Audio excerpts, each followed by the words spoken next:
వైఎస్ఆర్ 75వ జయంతిని పురస్కరించుకుని జగ్గంపేటలో జెడ్పీటీసీ ఓంని బిందుమాధవితో కలిసి వైఎస్ఆర్ విగ్రహాలకు పూలమాలలు వేసి నివాళులర్పించారు నేతలు. అనంతరం హాస్పిటల్లో రోగులకు పండ్లు పంపిణీ చేశారు. గెలిచినా ఓడినా ప్రజలతోనే ఉంటామని, ఈ సార్వత్రిక ఎన్నికల్లో ప్రజలు ఇచ్చిన తీర్పును గౌరవిస్తామని వైసీపీ రాష్ట్ర సేవాదళ్ జనరల్ సెక్రటరీ ఓంని రఘురాం అన్నారు. అధికారంలో చేపట్టిన ప్రభుత్వం ఇచ్చిన హామీలను తూచా తప్పకుండా నెరవేర్చాలని, ఇప్పటికే పెన్షన్లు తగ్గించే ఆలోచన చేస్తోందని విమర్శించారు.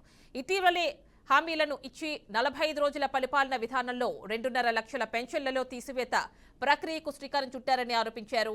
పాఠశాలలు తెరిచి 2 నెలలు కావస్తున్నా తల్లికి వందనం అనే మాటను ఎక్కడా మాట్లాడలేదన్నారు. ఇచ్చిన హామీలను నెరవేర్చుకుంటే ప్రజలకు అండగా ప్రభుత్వంపై పోరాటానికి సిద్ధపడతామని హెచ్చరించారు.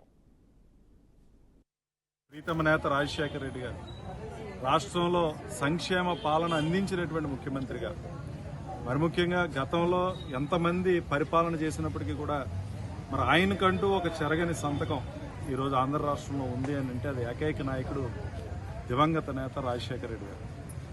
పేదల అభ్యున్నతి కోసం, పేదల చదువుల కోసం, పేదల ఆరోగ్యం కోసం, మరి ముఖ్యంగా రైతుల సంక్షేమం కోసం, రైతు రుణమాఫీ కానీ, రైతులకి ఉచితంగా విద్యుత్ ఇచ్చేటటువంటి కార్యక్రమం కానీ, ఎంతోమంది ఇల్లు లేనటువంటి నిర్భాగ్యులకు ఇల్లు కట్టించినటువంటి నేతగా ఈరోజు 108లు కానీ 104లు కానీ ఈరోజు రాష్ట్రంలో తిరుగుతున్నాయనంటే అది ఒక్క రాజశేఖర రెడ్డి గారి ఘనత అనేటువంటి విషయాన్ని కూడా మనందరం కూడా గుర్తు చేసుకోవాలి.